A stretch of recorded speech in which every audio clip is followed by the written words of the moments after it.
1 second থামুন। এই দৃশ্যটা আপনি আগে কখনো দেখেছেন? দেখতে ভয়ঙ্কর, কিন্তু এর পিছনে আছে এক গভীর বিশ্বাস। এটা কোনো সাধারণ উৎসব নয়, এটা চড়ক পূজা। বছরের পর বছর ধরে চলে আসছে এই প্রথা।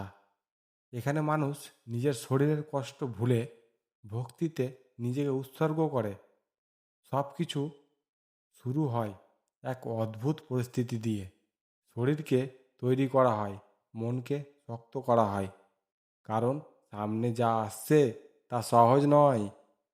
দেখুন, পিঠে বনশি গেঁথে একজন মানুষ আকাশে ঘুরছে।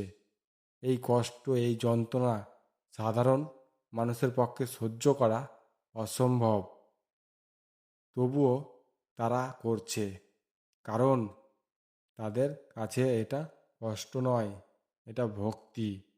অনেকেই বলবে এটা পাগলামি, কিন্তু যারা করছে তাদের কাছে এটা আত্মসমর্পণ। ভগবানের প্রতি এমন বিশ্বাস যা ভয়কেও হার মানায়।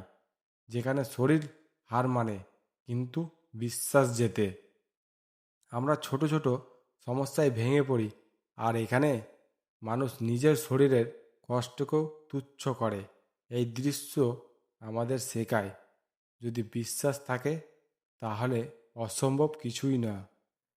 চড়ক পূজা শুধু একটা প্রথা নয়, এটা সাহস, শক্তি আর ভক্তির প্রতীক। যেখানে মানুষ নিজের সীমা ছড়িয়ে যায়। আপনি কি এতটা বিশ্বাস করতে পারবেন? কমেন্টে লিখুন। জয় ভোলেনাথ, হর হর মহাদেব।